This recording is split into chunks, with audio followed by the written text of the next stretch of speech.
Hey Beaumont, it's Troy from the library, and we're starting an online book club. Each week we'll have different discussion topics, crafts, or activities for you to do. So come join us.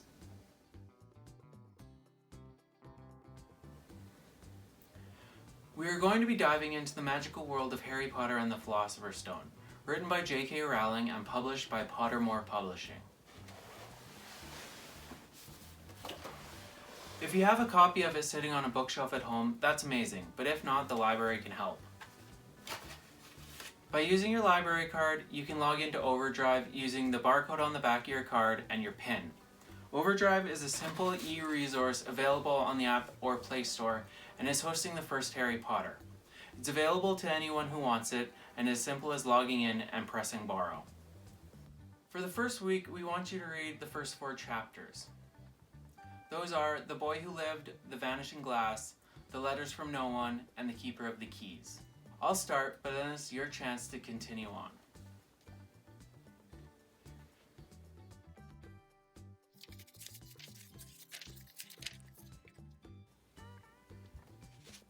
Chapter 1. The Boy Who Lived. Mr. and Mrs. Dursley of number 4 Privet Drive were proud to say that they were perfectly normal. Thank you very much. They were the last people you would expect to be involved in anything strange or mysterious, because they just didn't hold with such nonsense. Mr. Dursley was a director of a firm called Grunnings, which made drills. He was a big, beefy man with hardly any neck, although he did have a very large mustache. Mrs. Dursley was thin and blonde and had nearly twice the usual amount of neck, which came in very useful as she spent so much of her time craning over garden fences, spying on the neighbors. The Dursleys had a small son named Dudley, and in their opinion, there was no funner boy anywhere. The Dursleys had everything they wanted, but they also had a secret, and their greatest fear was that somebody would discover it. They didn't think that they could bear it if anyone found out about the Potters. Mrs. Potter was Mrs. Dursley's sister, but they hadn't met for several years. In fact, Mrs. Dursley pretended she didn't have a sister, because her sister and her good-for-nothing husband were as un-Dursley-ish as possible to be. The Dursleys shuddered to think what the neighbors would say if the Potters arrived in the street. The Dursleys knew that the Potters had a small son too, but they had never even seen him. This boy was another good reason for keeping the Potters away. They didn't want Dudley mixing with a child like that. When Mr. and Mrs. Dursley woke up on the dull, grey Tuesday that our story starts, there was nothing about the cloudy sky outside to suggest what strange and mysterious things would soon be happening all over the country. Mr. Dursley hummed as he picked out his most boring tie for work, and Mrs. Dursley gossiped away happily as she wrestled a screaming Dudley into his high chair. None of them noticed a large tawny owl flutter past the window. Now that you've completed the first 4 chapters, it's time to join Harry and receive your acceptance to Hogwarts. Follow along and make your own acceptance letter with the resources linked below.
Mr. Rex.